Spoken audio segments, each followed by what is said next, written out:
Hello, dear friends. First of all, I wish you happy New Year and happy New Year. आप सभी को नव वर्ष की ढेर सारी बधाइयाँ।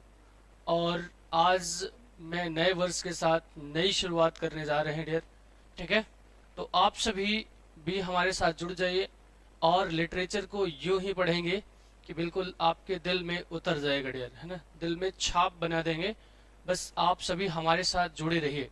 ठीक है, जिस भरोसे के साथ आप हमारे साथ जुड़े हैं, उस भरोसे के साथ अगर आप हमारे साथ जुड़े रह गए तो हम आपका जो है बिल्कुल जो लिटरेचर वाली, है ना, आपके अंदर कह लिया जाए डर है, वो खत्म होगी डियर, है ना। बिल्कुल कहानी यूं होगी कि, है ना, दिल में उतर जाएगी। बशर्ते आप सभी हमारे साथ बने रहिए। ठीक है, तो चलिए एक बार जो लोग भी लाइव है डियर, पहले सेशन को शेयर करिए, जो आपका प्रथम कर्तव्य है। और आप सभी भैया नव वर्ष के उल्लास में डूबे होंगे, ये हम समझ सकते हैं। ठीक है, तो उसके साथ मानव सर भी आ गए भैया। आप जो है मानव सर का भी ध्यान दीजिए और अपने करियर का, हमें नव वर्ष तो मनाना है, लेकिन साथ ही साथ ये भी ध्यान देना है कि हमारी जो पढ़ाई है वो डिस्टर्ब ना हो डियर, है ना। क्या हमारी पढ़ाई नहीं डिस्टर्ब होनी चाहिए, चाहे नव वर्ष आए, चाहे मकर संक्रांति आए, या कुछ भी आ जाए। ठीक है, क्योंकि भैया त्योहार तो आते जाते रहेंगे, और अगर आप सफल नहीं हुए तो समझ जाइए कि त्योहार फीका हो जाएगा। मतलब जो आपका फेस्टिवल है बिना सिलेक्शन के फीका है डियर। और आप लोग जो बेरोजगार लोग हैं भली भांत समझते हैं इस बात को, है ना। तो चलिए भैया शुरुआत करते हैं। हम लोग आ गए हैं सब लोग, बहुत अच्छे, वेरी गुड। कान्हा और आपके ममता जी हैं, प्रियंका पटेल जी हैं, मेनी मोर कह ले तो ज्यादा बढ़िया है। जो है भाई ध्यान रखें, आप सभी को अभी ये class the smart vision classes के प्लेटफॉर्म पर मिल रही है, यानी आपके यूट्यूब पर। और बहुत जल्द ही चीजें आपकी, है ना, कहाँ हो जाएंगी डियर, आपके प्ले स्टोर पर। ठीक है, प्ले स्टोर पर आपको जाना है और करना क्या है वहां पर भाई, वहां आपको करना है द स्मार्ट विजन क्लासेस के ऐप को डाउनलोड। क्योंकि आपकी जो थ्योरी है डियर पूरा यहाँ संभव नहीं है, क्योंकि दिन में हो सकता है 4 क्लासेस करानी हो, और उसमें आपके प्रशांत सर भी होंगे, है ना, जो आप कह लीजिए कि ग्रामर की महान फैकल्टी है और काफी अनुभव रखते हैं। ठीक है, तो इस वजह से डियर हम अभी आपको जो प्रोवाइड कर रहे हैं वो आप, है ना, देखिए। और अगर आपको लगे कि नहीं जेन्यून है, हमें पढ़ना चाहिए, है ना, मानव सर से, तो आपको भैया हमारे प्ले स्टोर से हमारे ऐप को डाउनलोड कर लेना है। क्लियर है। चलिए, तो आज हमारा जो टॉपिक होने वाला है डियर वो होगा द वेस्ट लैंड। बहुत ही कह लिया जाए इम्पोर्टेंट आपका ये द वेस्ट लैंड चैप्टर है। ठीक है, आपके एलटी में भी और जीआईसी में भी। और डियर ये आपके 5 सेक्शन में डिवाइडेड है, जिसमें हम लोग आज 1 सेक्शन की बात करेंगे। इसकी, है ना, जेन्यून ओरिजिन सब कुछ जानेंगे, क्यों लिखा गया, क्या इफेक्ट पड़ा। और आप ये समझिए कि जो इसके राइटर है डियर, आपके जो, है ना, द वेस्ट लैंड के राइटर हैं, कह लिया जाए ऑथर हैं, पोएट हैं, क्या नाम है उनका, मॉडर्निस्ट पोएट टी.एस. एलिट। ठीक है, इसकी वजह से जाने जाते हैं, है ना। ऐसे 2-4 वर्क उनके हैं जो उनको इन्फ्लुएंस करते हैं। ठीक है, तो चलिए भाई देखते हैं ऐसा क्या लिख दिया है उन्होंने। ठीक है, चलो भाई नैतिक, चलिए सभी लोग शेयर कर दो भाई अपने मित्रों तक सेशन को। आज हम लोग पढ़ने वाले हैं टी.एस. एलिट भैया का क्या, द वेस्ट लैंड। और डियर आप ध्यान रखिएगा कि ये जो आपका वेस्ट लैंड है ना, ये अगर फुल्ली बात करें तो आपके इजरा पाउंड को, है ना, डेडिकेट है। और यहाँ पर थोड़ा सा हम लोग जो टी.एस. एलिट भैया हैं उनके बारे में भी जानेंगे, लेकिन इसके जो 5 सेक्शन है सारे में नहीं। पहला है, इसलिए मैंने आपको जो है राइटर, ऑथर, पोएट को भी बता दिया है, उसकी थोड़ी जीवनी भी लिया है। शॉर्ट में जीवनी देखेंगे, उसके बाद हम चलेंगे अपने द बरियल डेड पर। ठीक है, तो टी.एस. एलिट का पूरा नाम कई बार क्वेश्चन बन जाता है डियर। ये उनका लाइफ साइकिल है ना। 1888 में उनका जन्म होता है, 26 सितंबर को, आई थिंक, हाँ 26 सितंबर को इनका जन्म होता है। और 1965 को इनका डेथ हो जाता है। ठीक है, और कई बार इनका पूरा नाम पूछ लेता है, तो पूरा नाम बहुत कम बच्चे जानते हैं, ध्यान रखेंगे। थॉमस स्टर्न इलियट है। क्या भैया? थॉमस स्टर्न इलियट इनका पूरा नाम है, ये आपको ध्यान रखना है। अब देख लेते हैं इनका बर्थ डेयर कहाँ हुआ था। तो इनका बर्थ जो है ये आप पूरा देखिएगा एड्रेस सहित, है ना, लुइस मिसोरी यूएसए, ठीक है।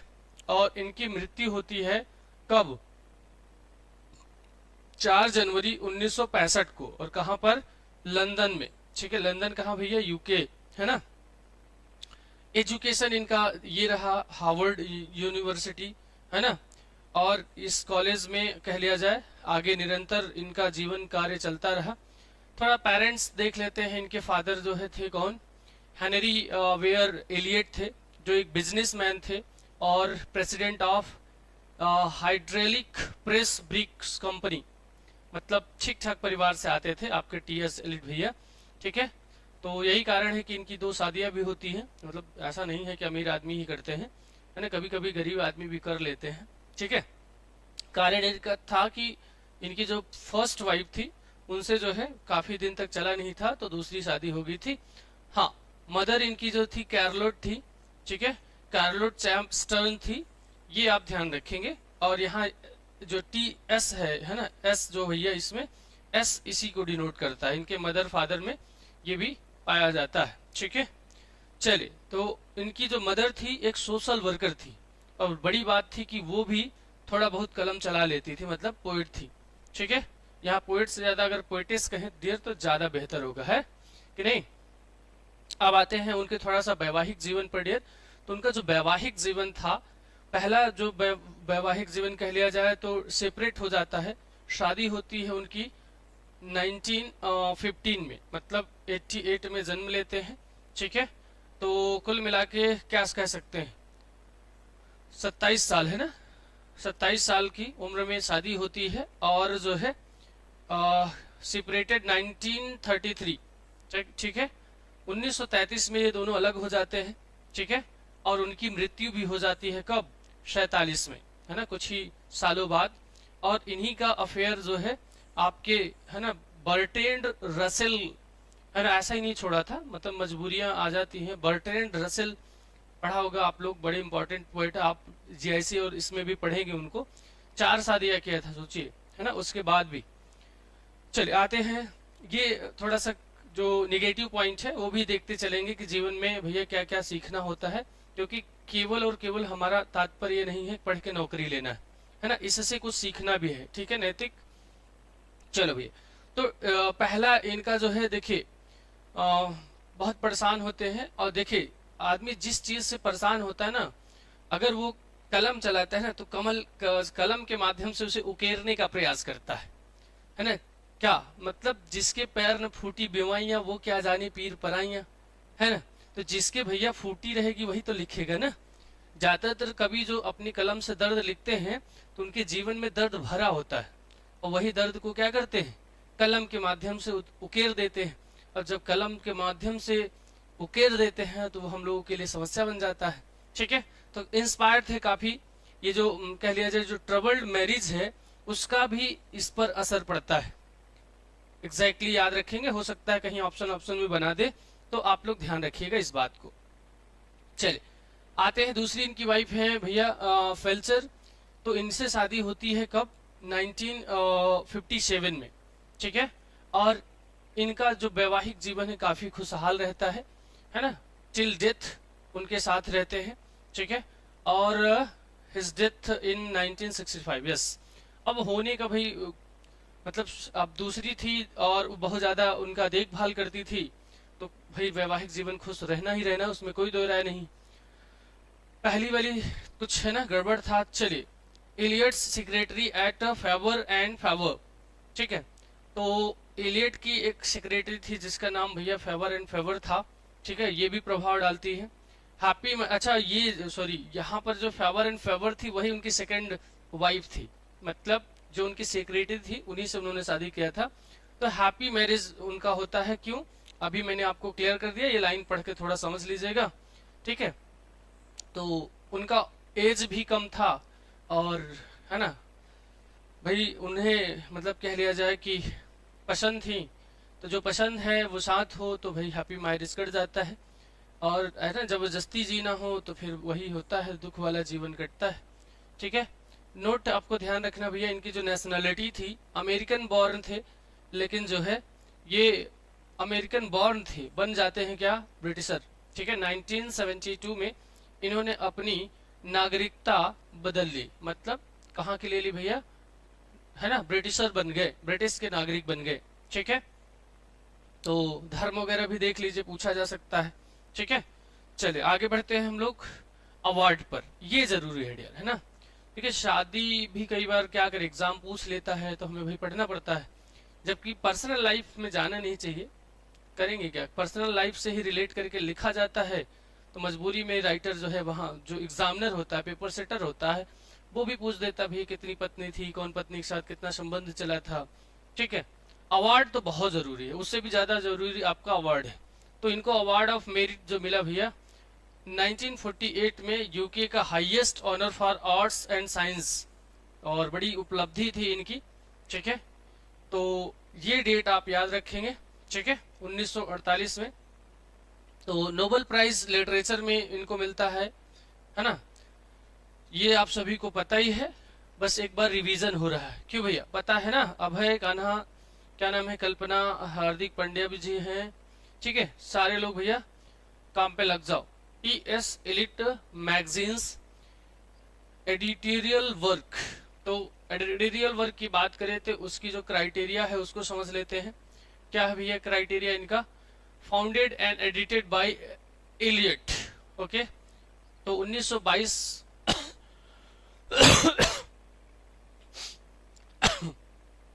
तो 22 से 1939 तक इनका जो इशू चलता है वेस्टलैंड मतलब में थोड़ा सा, उसके बाद इनका जो देश है भैया यूरोपियन इंटेलेक्चुअल डिबेट प्लेटफॉर्म, ठीक है, उसी पर चल रहा था। कंट्रीब्यूटर की बात करें तो जिसको इन्होंने किया था तो इन्होंने काफी सहयोग करा था, इनके मित्र रहे टीएस एलिट भैया के बड़े सारे मित्र हैं, उन मित्रों में से एक है इजरा पाउंड। ठीक है। वर्जीनिया वुल्फ हैं, जॉयस हैं, डब्ल्यू बी ईट्स हैं, और भी बहुत सारे हैं। ठीक है। तो मोस्ट इंपॉर्टेंट यहाँ पर ध्यान रखना है कि ये सारे जो है जरूरी है आप सभी के लिए। ठीक है। अब हम बात करें इगोइस्ट की, तो सच में यार आपके जो क्या नाम था भैया, टीएस एलिट भैया, थोड़ा सा है ना अहममानी कह लिया जाए या अहंकारी व्यक्ति थे, स्वाभिमानी व्यक्ति के थे, मतलब उनको स्वयं की जो चीजें है ना पाने में, है ना, और लगभग सभी व्यक्ति ऐसा ही सेंटर्ड होता है। ठीक है। कि भैया हमारी नीड पूरी होनी चाहिए, हमें और नहीं मतलब है। ठीक है। तो इनका जो कंट्रीब्यूशन रहा वो 1917 से 1919 में, और ये डेट आपके लिए एक और इम्पोर्टेंट है डियर, क्योंकि आप ध्यान रखिए 30 मार्क्स आपके जो है जीएस भी लाएंगे, तो उसको छोड़ के उम्मीद मत करिएगा, एलटी वाले भैया जितने हैं उसको छोड़ के उम्मीद मत करिएगा। ठीक है। कि हम केवल अपने 120 से कवर कर लेंगे, क्योंकि वहां भी क्वेश्चन ऐसे ही आएंगे, हो सकता है कि 30 में 10, थोड़ा ध्यान दे लीजिए तो काम हो जाए। अब जैसे मान लीजिए पूछ दिया जलियांवाला बाग हत्याकांड कब हुआ था, तो 1919 में, वो भी डेट याद रखेंगे लगे हाथ, इसके साथ साथ वो भी। और ये भी याद रख सकते हैं कि उसी के जस्ट एक साल पहले हमारा वर्ल्ड वॉर फर्स्ट, क्या वर्ल्ड वॉर फर्स्ट समाप्त हुआ था।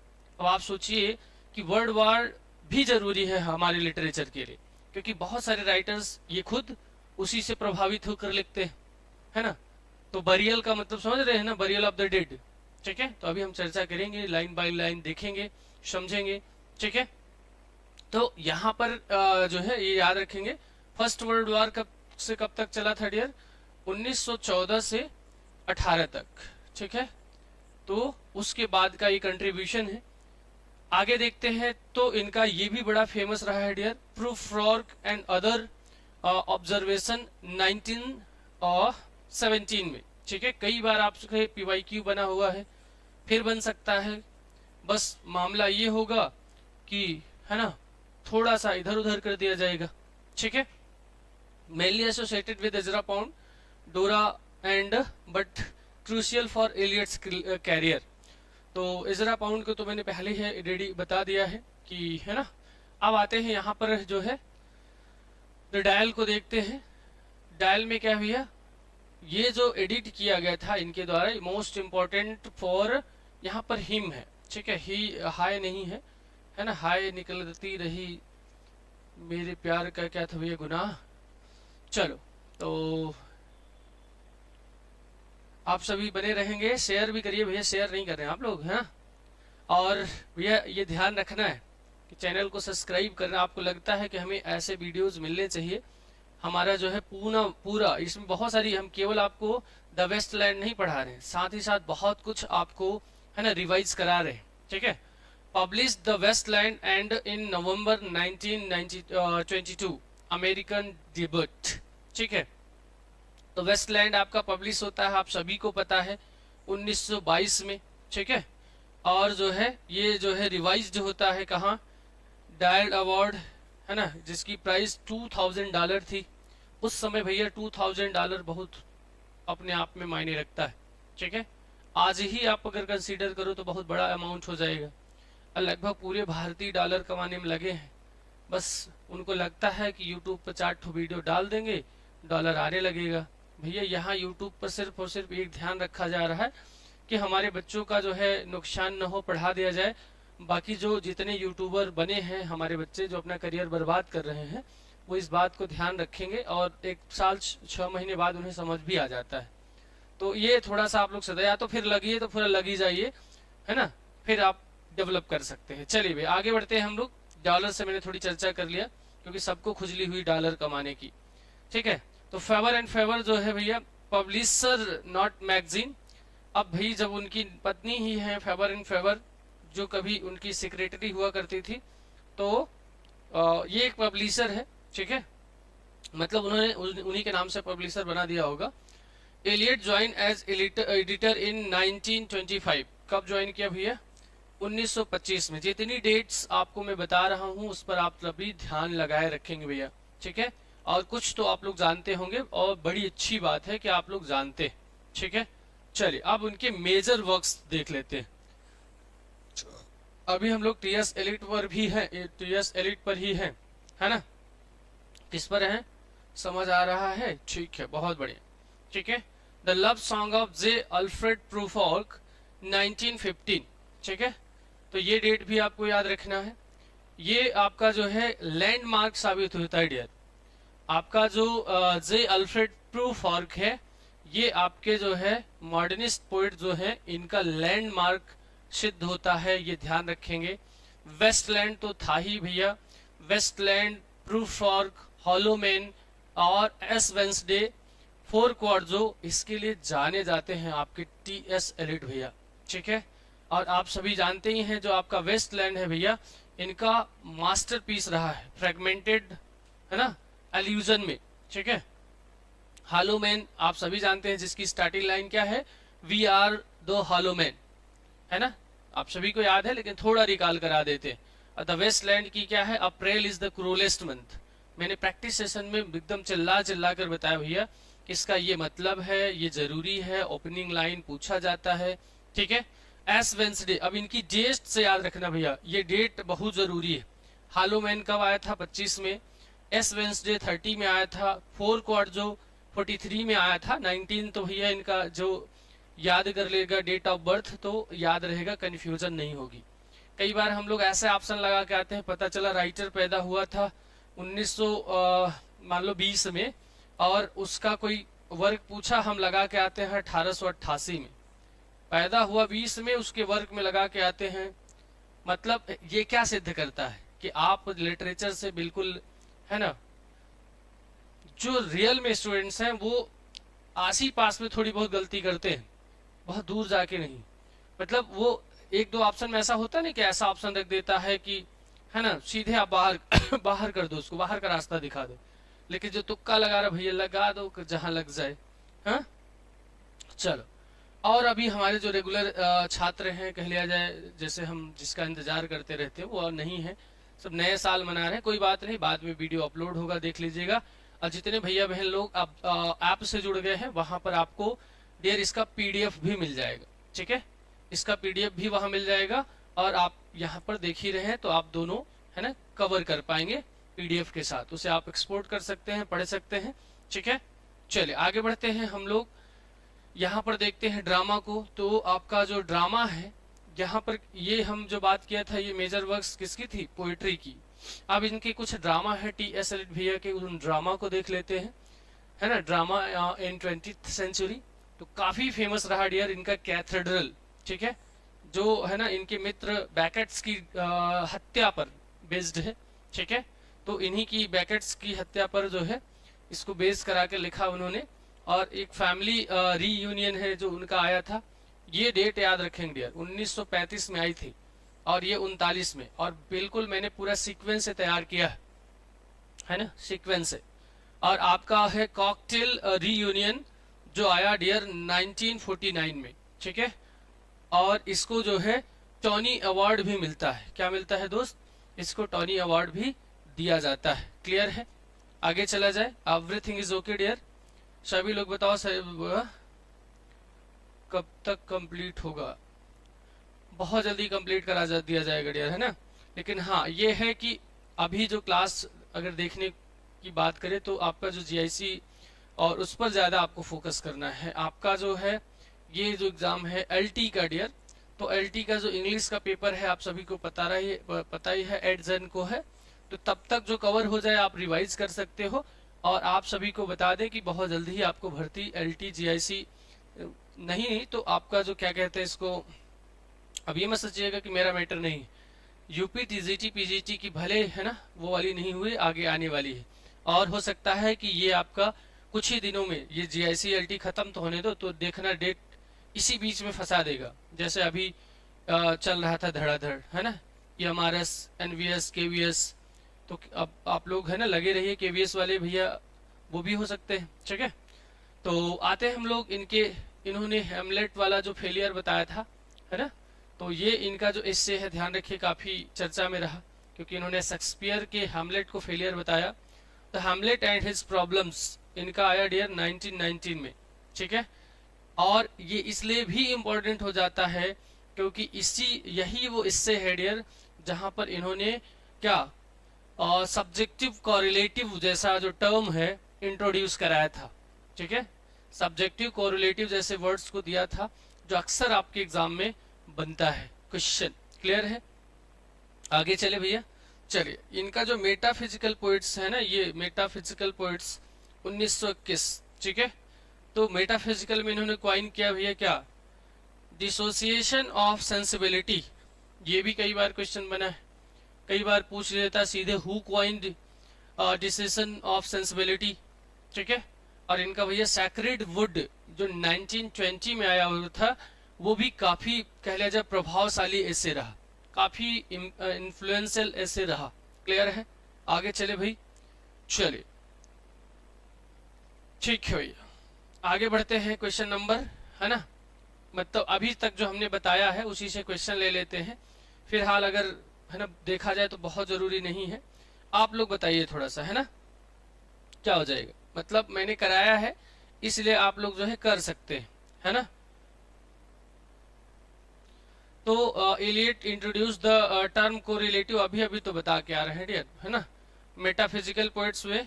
और आगे बढ़ते हैं, इस पर बहुत ज्यादा नहीं करना है, आप सभी फिलहाल कर लीजिएगा। ओपनिंग लाइन आप सभी को पता है द वेस्ट लैंड की है ना, 1000 बार तो हमने बताया आपको, कितने बार भैया, 1000 टाइम्स हमने आपको बता रखा है कि April is the cruellest month. T S. Eliot भैया की लाइन है, द वेस्टलैंड की ओपनिंग लाइन है। ऐसा क्यों कहा था, क्योंकि भैया अप्रैल को सबने अच्छा कहा, क्योंकि अप्रैल एक बहुत अच्छा सुनहरा स्प्रिंग का मौसम होता है, ठीक है। लेकिन टी.एस. एलियट भैया को कौन सा भांग खा लिए थे, उन्होंने कह दिया अप्रैल इज द क्रूलेस्ट मंथ। इन्होंने कहा इसलिए क्योंकि अप्रैल एक मंथ ऐसा है डियर जो है ना रिवाइवल का प्रतीक है, और रिवाइवल मतलब पुनर्जीवन। अब पुनर्जीवन अगर आपका हो गया डियर तो फिर से आप जन्म मरण के चक्कर में फंस गए, फिर घिसते रहिए, है ना। उसी वजह से इन्होंने कहा कि April is the cruellest month. क्यों, क्योंकि भैया ये रिवाइवल लाता है और रिवाइवल से हमें पेन होता है, और जो पेन दे वो कहाँ बेस्ट मंथ हो सकता है, क्रूलेस्ट मंथ ही तो होगा। तो टी.एस. एलियट भैया तो सही कह रहे थे, है ना। लेकिन ज्यादातर लोगों को लगता है April, wow what nice month this is. Okay चल आगे बढ़ते हैं अगले क्वेश्चन पे। अगला क्वेश्चन क्या कह रहे हैं दोस्त, पढ़िए और आंसर दीजिए क्वेश्चन नंबर 3 का। क्या कह रहे हैं भैया, जल्दी करिएगा इसमें थोड़ा सा, है ना। Eliot's essay The Metaphysical Poets 1921 is famous for which critical phrase? Stream of consciousness, तो आप जानते हैं वर्जीनिया वुल्फ का हो जाएगा, है ना।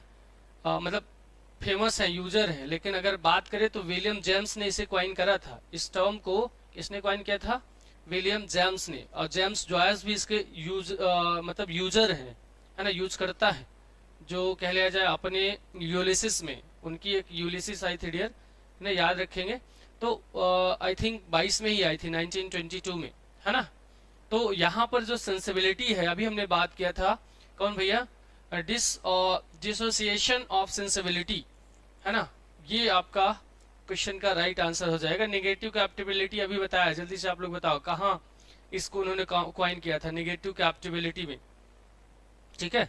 चलो चौथा बताओ जल्दी से। Which Eliot play deals with the martyr of the Thomas Becket? अभी मैंने बात किया था बेकेट के, है ना, मरने पर, है ना, उनका ये डेडिकेट था भाई, murder in the cathedral. Clear है? चलो भाई क्लियर बताओ, क्लियर। आगे बढ़े हम लोग अगले क्वेश्चन पे। और ऐसे ले लिया था बस क्वेश्चन बीच में, ताकि मतलब जो पढ़ाया गया है वो आपको रिवाइज हो जाए, ठीक है। T S. Eliot receive the Nobel prize. अरे यार क्या ही है ना क्वेश्चन है, क्वेश्चन में दम, देयर इज नो दम इन दिस क्वेश्चन, है ना। दम यू नो मतलब कह लिया जाए तो चूरन क्वेश्चन है, जो हम आपको हमेशा बताते आते हैं ना। तो 4 का क्या हो जाएगा डियर? बी हो जाएगा। T S. Eliot memorial stone in poets corner, Westminster abbey bears the epitaph। क्या हो जाएगा यहाँ पर? This is the way the world ends, April is the cruellest month, बिल्कुल नहीं होगा, ये आपका वेस्टलैंड का हो जाएगा ना। Memorial stone in poets corner, आपका the centre can not hold my beginning is my end, सही है। आप लोग क्या करें? 5 का ए, नहीं भैया 5 का जो हो जाएगा आंसर, 5 नहीं 6 का आंसर करो भैया, 6 का सी नहीं होगा डियर, दुर्गा मैया की जय होगा, ठीक है। 6 का क्या हो जाएगा? जय। और ए की बात करें डियर, जो ए कह रहे हैं वो हालो मैन का है ना। This is the way the world ends, ये हालो मैन की लाइन है, ठीक है। चलिए, और आपका जो है, जो सेंटर कैन नॉट होल्ड कह रहे भैया, ये आपका किसका है? ये W B Yeats, William Butler Yeats भैया की लाइन है ना, डब्ल्यू बी ईट्स की लाइन है, ये आपको ध्यान देना है।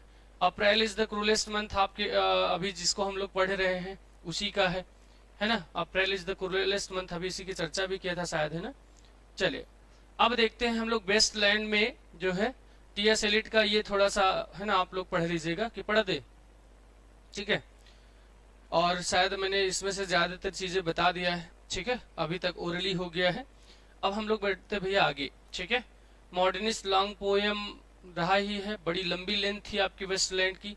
अच्छा, ये वेस्टलैंड का जिक्र है ना, तो वेस्टलैंड के बारे में थोड़ा, अभी तो हम लोग टी.एस. एलिट के बारे में देखे थे, तो एक बार देख लीजिएगा आप लोग, ठीक है, अच्छे से, हाँ क्लियर है। और ये जो है कह लिया जाए, अगर हम लोगों के टाइम में जो स्थिति थी, बड़ी दिक्कत होती थी डियर। अब तो आपके पास AI, चैट जीपीटी और पता नहीं क्या क्या विकिपीडिया अवेलेबल है, कि आराम से सर्च कर सकते हो। नहीं तो फिर गुरुजी काहे मिले तो काहे पूछे कि गुरुजी का लिखा है, ठीक है। तो ये ऐसे वर्ड हैं डियर जो आपके फ्रेंच, लैटिन, ग्रीक आ जाते हैं। तो इसका मतलब फिलहाल हमने दे दिया आपको, क्या होता है? द बेटर क्राफ्ट्समैन होता है, ठीक है। उन्होंने किसको डेडिकेट किया था? इजरा पाउंड को, ठीक है। अब देखते हैं, ये आपका लॉन्ग पोएम है, इसमें 433 लाइंस है, बहुत बड़ी बात है डियर, है ना। लॉन्ग पोएम में ऐसे ही होता है, 433। आप लोगों को हैमलेट वाली लाइन तो याद ही है ना। अभी फिलहाल हम लोग टी.एस. एलिट में आते हैं, और ये स्टाइल अभी बताया कि आपका फ्रेगमेंटेड है ना, और उसमें एल्यूजन भी देखने को मिलता है, और आपका मल्टीलिंगुअल है। मल्टीलिंगुअल मतलब अभी देख ही रहे हैं कितने सारे लैंग्वेजेस यूज हो रहे हैं, है ना। तो वैसे आपके जो टी.एस. एलिट भैया थे, काफ़ी भाषाओं के जानकार थे, ये भी बहुत बड़ी बात है अपने आप में। यहाँ हम लोग अपनी 2 भाषाओं से आगे ही नहीं बढ़ पा रहे हैं, दूसरी भाषा में ही अटके हैं कि अंग्रेजी नहीं आती, अंग्रेजी नहीं आती। क्या रखा भैया अंग्रेजी में? ऐसा कुछ है क्या? टफ लगता है? जो लिटरेचर के भैया बाबू हैं, बताओ क्या आपको लगता है कि लिटरेचर बहुत टफ है? सच में तो यार ग्रामर ही टफ है। ग्रामर जिस दिन तुम्हें आ गया, लिटरेचर तो कहानी है, गाथा है, दूसरे की जीवनी पढ़नी होती है। अब पढ़ते क्यों हैं सर जी, क्यों पढ़ते हैं हम ये बकवास भरी जीवनी? भैया इससे हमें है ना सीख मिलती है। हम दूसरे के जीवन को पढ़कर अपने जीवन को सुधारने का प्रयास करते हैं। उसने जो गलती की, उसे है ना उसको जो सजा मिली, हो सकता है हम वो गलती ना करें। ठीक है, तो ये आपका लिटरेचर आपको सिखाता है भैया, है ना। ये इसमें बहुत सारे लेसन्स होते हैं। अब आप ना सीखे तो बात अलग है, आप है ना उन्हीं बुराइयों पर जाएं जो जरूरी नहीं है। ठीक है, बाकी हर एक मूवी का आप जानते ही मोटिव लव ही होता है, और होना भी चाहिए भैया जिंदगी में। इसके अलावा कुछ है क्या? बट ये मत सोचिएगा love has one kind, love has many kinds, है ना। प्रेम के बहुत सारे प्रकार हैं। जैसे हमें आपको प्रेम है, आपको हमसे प्रेम है, हमें इस बोर्ड से प्रेम है भैया। अगर कोई आके तोड़ दे तो क्या लगता है ना, वो गुस्सा होगी जो शायद कभी नहीं हुए होंगे। तो आदमी को तो है ना किसी से भी प्रेम हो जाता है, जानवर रखता है उससे प्रेम हो जाता है, लेकिन है ना एक ही मतलब ना हो उसका। ठीक है, तो प्रेम तो भैया हर जगह होना चाहिए। अगर नहीं है तो फिर आप बेकार है जीवन। एक बार सोचो निकाल के अपने लाइफ से कि हम जो है ये वाली स्थिति नहीं। आपको अपने भाई से, बहन से, मम्मी से, पापा से, सबसे प्रेम है।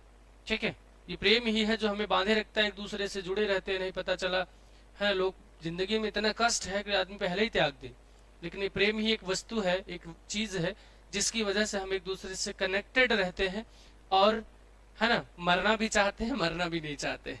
ठीक है, चलो अब आप लोग देख लो कि आज नए साल पे हम लोग है ना मेहनत कर रहे हैं, पढ़ रहे हैं अपना अगला साल सुधारने के लिए।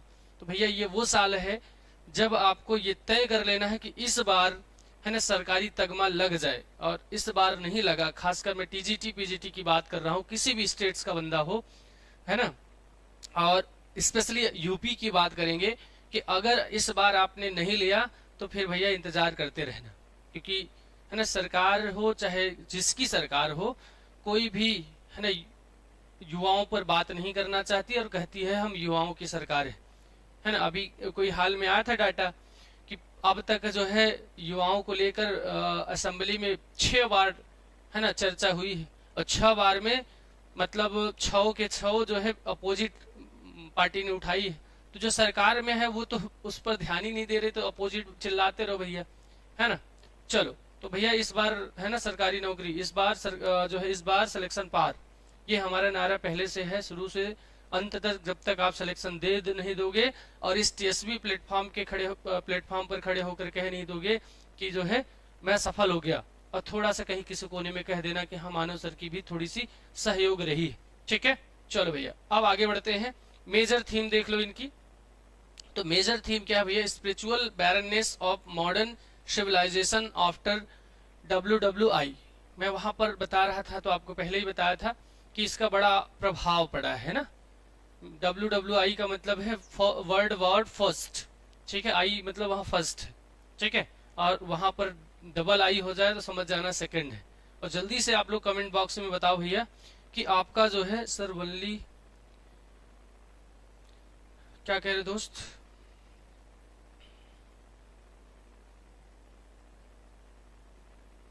हाँ हो सकता है, ऐसा मान सकते हैं नैतिक, केवल चर्चाएं, है ना। आफ्टर वर्ल्ड वॉर फर्स्ट, तो फर्स्ट का ये डेट भी मैंने आपको क्लियर कर दिया था। अब चलते हैं भैया आगे हम। ठीक है, यहाँ पर लाखों लाख ही डेड हुई, बाड़ियाँ डेड हुई थी, जिस पर जो है कह लिया जाए उस पेन को हमारे एलिट भैया ने दर्शाया। ठीक है, तो इसको आप देख लीजिएगा। हम बढ़ते हैं आगे, है ना। और कहीं ना कहीं जो पीपुल था धर्म में अंधा होकर समाज में, है ना। और आगे ये भैया पढ़ने का एक वो है कि जब कभी आप तानाशाह बने, राजा बने, तो थर्ड वर्ल्ड वॉर न करा दे, है ना, थर्ड वर्ल्ड वॉर न करा दे, इसकी वजह से, है ना। आपको क्या लगता है थर्ड वर्ल्ड वॉर होगा तो पृथ्वी के चीथड़े उड़ जाएंगे, पृथ्वी का कुछ बचेगा क्या? अब जो होगा डियर वो न्यूक्लियर वार होगा। और न्यूक्लियर वार समझ रहे हो ना आप? उसका जीता जागता उदाहरण जापान को देख सकते हो, हिरोशिमा एंड नाकासाकी, है ना, जहां पर आज भी बच्चे लंगड़े लूले पैदा होते हैं। उसका प्रकोप आज तक बना हुआ है, और जहां पर वो गिरा था उसकी खाई आज तक नहीं पटी है। पूरे जापान का मटेरियल वहीं जाता है फिर भी, है ना, एक छोटा सा, है ना, छोटा सा परमाणु बम गिराने पर ये कई बार यही सीधे क्वेश्चन पूछ देता है, चूरन सा क्वेश्चन कि वेस्टलैंड कितने सेक्शंस में है। बच्चा 3 लगा के आता है, 7 लगा के आता है, उसको 7 फेरे याद आ जाते हैं।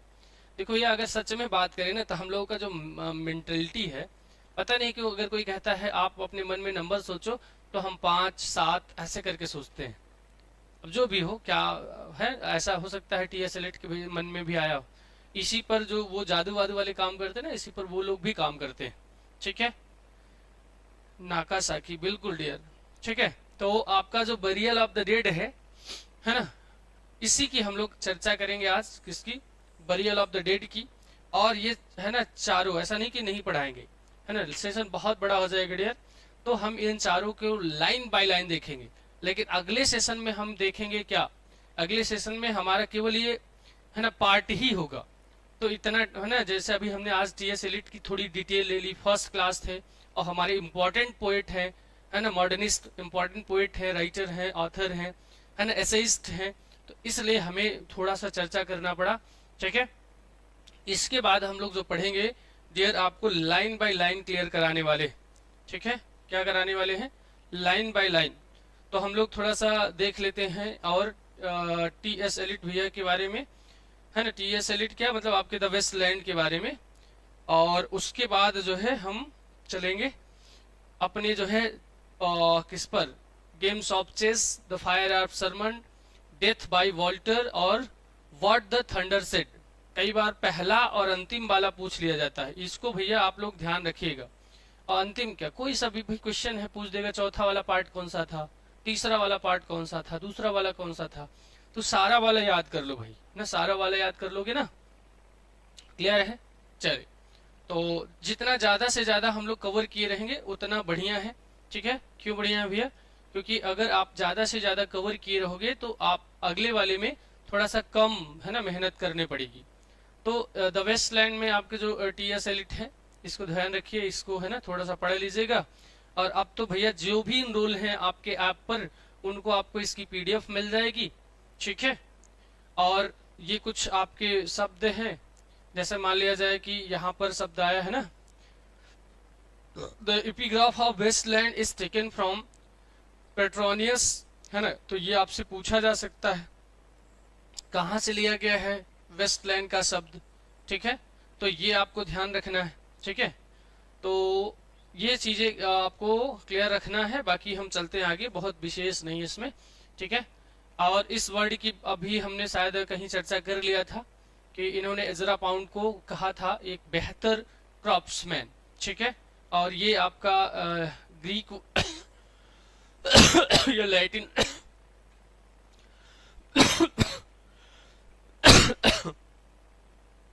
सॉरी, ग्रीक या लैटिन जो है, तो इसमें हमने सेंस क्लियर किया, हमें सेंस पर ध्यान देना है।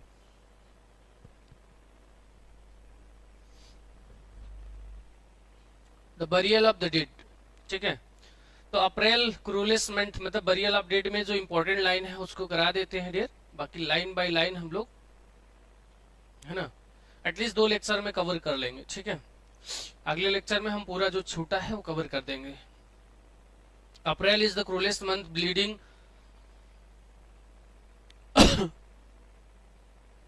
लाइलेक्स out of the dead land mixing है, मेमोरी एंड डिजायर स्ट्राइंग है।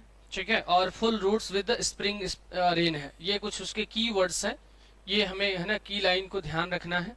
ठीक है, अब बढ़ते हैं हम लोग आगे, थोड़ा सा क्या कर रहे हैं भैया, नॉर्मली जो अप्रैल होता है वो हमने बताया कि खुशनुमा मौसम होता है ना, सभी को पता है। लेकिन टीएस एलिट ने दूसरा क्यों कहा ये भी मैंने आपको क्लियर करा दिया है, पूरा दिख रहा है ना आप लोगों को। ठीक है, और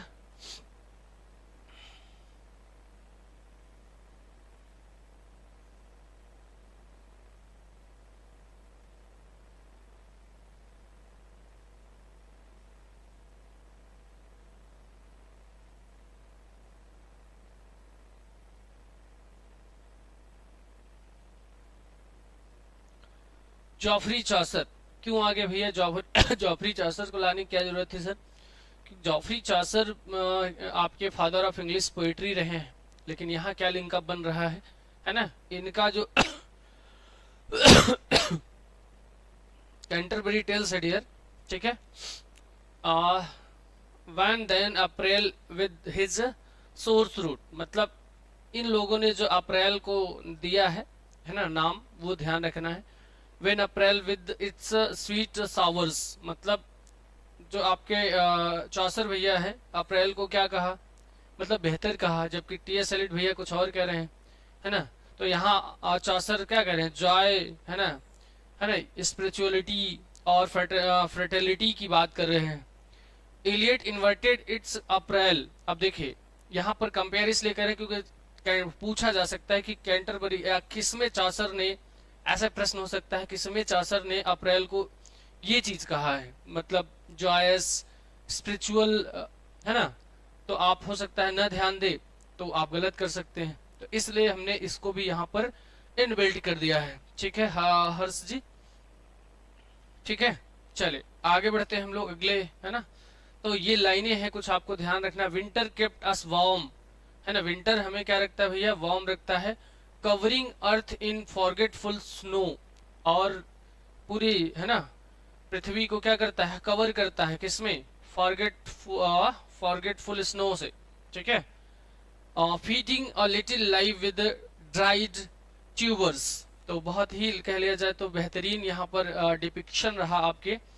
यहीं पर इलियट, है ना, कहते हैं कार्ल्स विंटर वार्म, है ना, विंटर को वार्म कहा क्योंकि क्या, by covering the earth with forgetful snow it allows people to escape painful renewal sustaining only a dull, है ना, मिनल लाइफ, मतलब जहां वो कह रहे हैं कि भैया जो अप्रैल है वो हमें, है ना, वार्म रखता है, वहीं आपके टी.एस. एलिट भैया कह रहे हैं कि अप्रैल जो है हमें, है ना, सस्टेन करता है वनली पेनफुल चीजों से, है ना। तो वो अलाउ करता है कि चीजें पेनफुल हो जाएं, क्योंकि जब एक बीज है, एक सिंपल एग्जाम्पल से समझने का प्रयास करें डियर, तो जो आपका एक सीड है जो पहले ऐसे पड़ा हुआ था धरती में, जिसमें कोई, है ना तो जन्म मरण के चक्कर से बचा हुआ था, लेकिन अप्रैल आने पर जब स्प्रिंग आता है तो उसमें मॉइस्चराइज होता है, जब मॉइस्चराइज होता है तो वो रीबर्थ कर जाता है ना, मतलब जो बीज है वो प्लांट से पौधा, पौधा से, है ना, जन्म मरण के चक्कर में फंस जाता है। तो यही कारण है जो आपके टी.एस. एलिट भैया हैं कह देते हैं April is the cruellest month. Summer surprised us, summer क्या करता है भैया, हमें आश्चर्यचकित करता है। Coming over the Starnbergersee with a shower of rain we stopped in the colonnade. वैसे ये हमने पॉइंट दिया है तो आप पढ़ सकते हैं, समझ सकते हैं। आप सभी जो भी लाइव है डियर, वो ये अगर कोई कहीं कंफ्यूजन हो तो पूछ सकते हैं, ठीक है। अब आगे देखते हैं, तो यहाँ पर उन्होंने क्या कहा, speaker recalls a memory of summer by the stern, ये सेम लाइन है क्या, रिपीट तो नहीं हो गया, नहीं,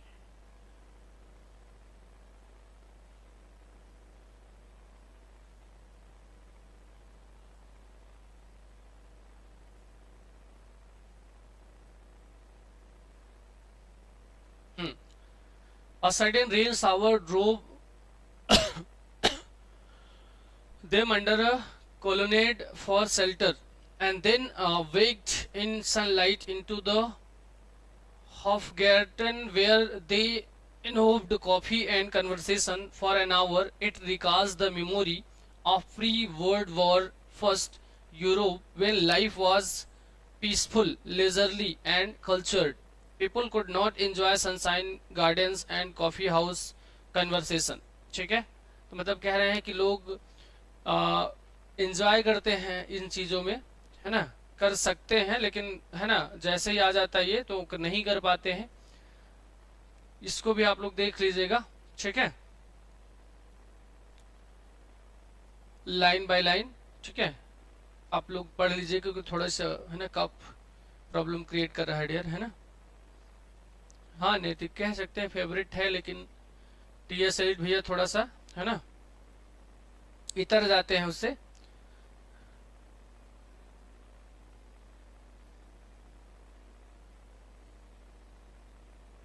यहाँ जो मैरी का जिक्र है उसको भी ध्यान रखेंगे। एक कुलीन महिला है डियर, है ना। कुलीन कैसे कहते हैं, जो हाई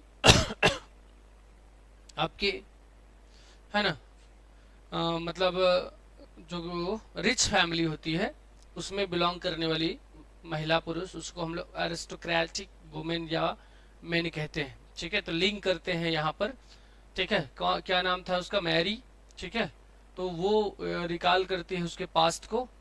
और यहाँ पर बात करें रशियन, है ना, I am not Russian at all, I come from Lithuania, I am a real German. ठीक है, मतलब वो कहते हैं कि मैं कोई रशियन नहीं हूँ पूर्णतया, मैं इस जगह से आता हूँ, है ना, और ये सच में मैं क्या हूँ, जापानी, जर्मन, है ना। जर्मन और जापानीज अलग हो जाएंगे ना, जर्मनी का जो वासी होगा वो डियर वो जर्मन कहलाएगा। ठीक है, she remembers her childhood at Austrian archduke palace, she recalls being taken on a said ride, she was frightened but told a hold tight। मतलब वो महिला है जो अपने बचपन को याद करती है, जो यहाँ से आती है। ठीक है, और वो कहती भैया कि मैं बहुत डरी हुई हूँ, तो इसलिए मुझे थोड़ा सा कस कर पकड़ रखो। ठीक है, मैनेजर में भी समझा नहीं नैतिक क्या कहना चाह रहे हैं। She describes the mountain as a palace of freedom। मतलब वो जो महिला है वो डिस्क्राइब क्या करती है भैया, वो डिस्क्राइब करती है कि जो माउंटेन है वो एक ऐसा प्लेस है जो फ्रीडम, है ना, स्वतंत्रता की बात करता है। एक हमारे मित्र हैं, उनको भी भैया बड़ा माउंटेन पसंद है, जहाँ पर उनको लगता है कि मतलब अपना घर द्वार छोड़ के वो धरे पहुंच जाया जाए, है ना। तो ठीक है, लग रहा है उनकी और उनकी मैच करती है। सी adulthood, her life is of leisure, reading late at night, traveling south in winter। In winter, wealthy Europeans used to travel south। अर्थ आप लोग समझ रहे होंगे, नहीं तो बताइएगा भाई, बहुत इजी वर्ड्स में लिखा है तो समझ सकते हो। ठीक है, आगे बढ़ते हैं हम लोग। थोड़ा समझने वाली जो आपकी लाइनें हैं वो अभी बाद में। ठीक है, वैसे हमें इसे ऐसे सीधे ड्रॉप कर देना चाहिए, आगे बढ़े जाने चाहिए। पीडीएफ प्रोवाइड कर ही देंगे, वहां आप लोग पढ़ लीजिएगा जैसा कहिए आप लोग क्या कर रहे हैं। What are the roots that clutch what branches grow out of stormy rubbish, son of man?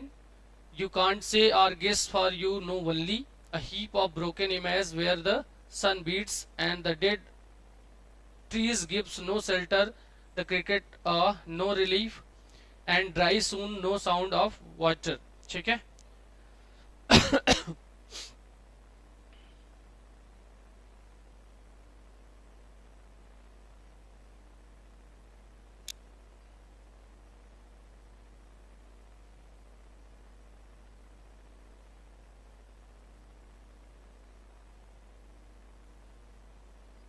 ये यहाँ से डियर आपकी जो है शुरू होती लाइनें अभी और नीचे हैं।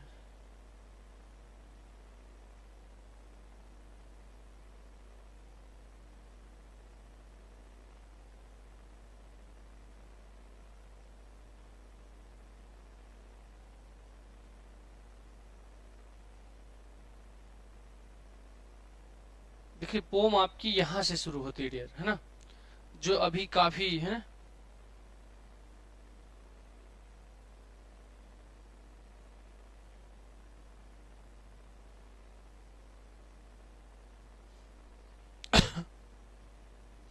तो हम लोग कहाँ पहुंचे थे भाई,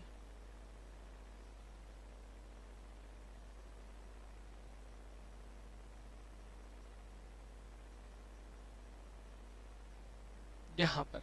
ठीक है, तो यहाँ से हम लोग भैया स्टार्ट करेंगे। यहाँ मैं आपको फिर से इसलिए दिखा दिया हूँ, यहाँ हम लोग स्टार्ट करेंगे कल से डियर। ठीक है, कल से हम लोग की क्लास जो होगी यहाँ से स्टार्ट करेंगे और पूरा कवर करेंगे, है ना। अभी बहुत लंबा है, पूरा सेशन नहीं होगा, और बीच में जब हम स्टार्ट कर देंगे आपका बरियल डेड, तो थोड़ा सा, है ना, दिक्कत होगी, आधे आधे अधूरे से पढ़ना थोड़ा मजेदार नहीं होगा। यहाँ से हम लोग कल क्लियर करते हैं। ठीक है, और सेशन बहुत ही लेंदी जाना कोई ठीक नहीं है, और समस्या है थोड़ी सी कफ की। Okay okay okay sir, bye, जा रहे हैं खाना बनाने। ठीक है, बना लो भैया और खा लो, अभी नया साल है, कुछ नया नया बना लेना।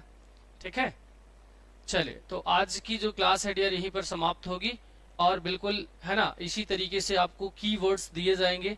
ठीक है, इसी तरीके से आपको कीवर्ड्स दिए जाएंगे, जो एग्जाम के लिए सच में केवल कीवर्ड्स पढ़ लिया जाए तो ही हमारा काम चल जाएगा। अब जैसे जो पोम आपको पढ़ाएंगे पूरा लाइन बाय लाइन, उसका अर्थ बताएंगे, जरूरी है एक बार कहानी अगर दिमाग में बनी रहेगी, जैसे जो बच्चा नहीं पढ़ा है तो उसको ऐसा बताओ तो उसको लगता है कहाँ हवा में बात कर रहे हैं, किस लेडी की बात कर रहे हैं, कहाँ आई थी, कैसी थी, है ना। लेकिन यहाँ पर जब वो लाइन बाय लाइन क्लियर कर लेगा तो उसे चीजें समझ आ जाएंगी। ठीक है, तो ये जो है हम लाइन बाय लाइन थोड़ा सा और एनर्जेटिक रूप से करना चाहते हैं, नहीं तो फिर है ना थोड़ा मजा नहीं आएगा। तो इसलिए हम लोग जो है मिलते हैं डियर कल के सेशन में। आज के लिए फिर से आप सभी को नया साल ढेर सारे मुबारक, मेरी तरफ से नया साल मुबारक हो, आपको ढेर सारी खुशियां लाए, और जो बीता उससे भी है ना कई गुना बेहतर बीते आपका ये साल। तो साल बदलते रहेंगे डियर, आप कई साल से देख रहे हैं कि साल बदलते रहें, लेकिन अगर आपकी जिंदगी नहीं बदली तो कहीं ना कहीं आप सही ट्रैक पे काम नहीं कर रहे हैं, है ना। सही ट्रैक पे काम करिए, आपको हर 2 साल बाद है ना हर 10 दिन बाद आपको नजर आएगा कि हमने कुछ नया सीखा अपने जीवन में। और अगर ऐसा फील हो रहा है तो ये मत सोचना कि केवल सरकारी नौकरी ही हमारी सफलता है, नो एंड नेवर, है ना।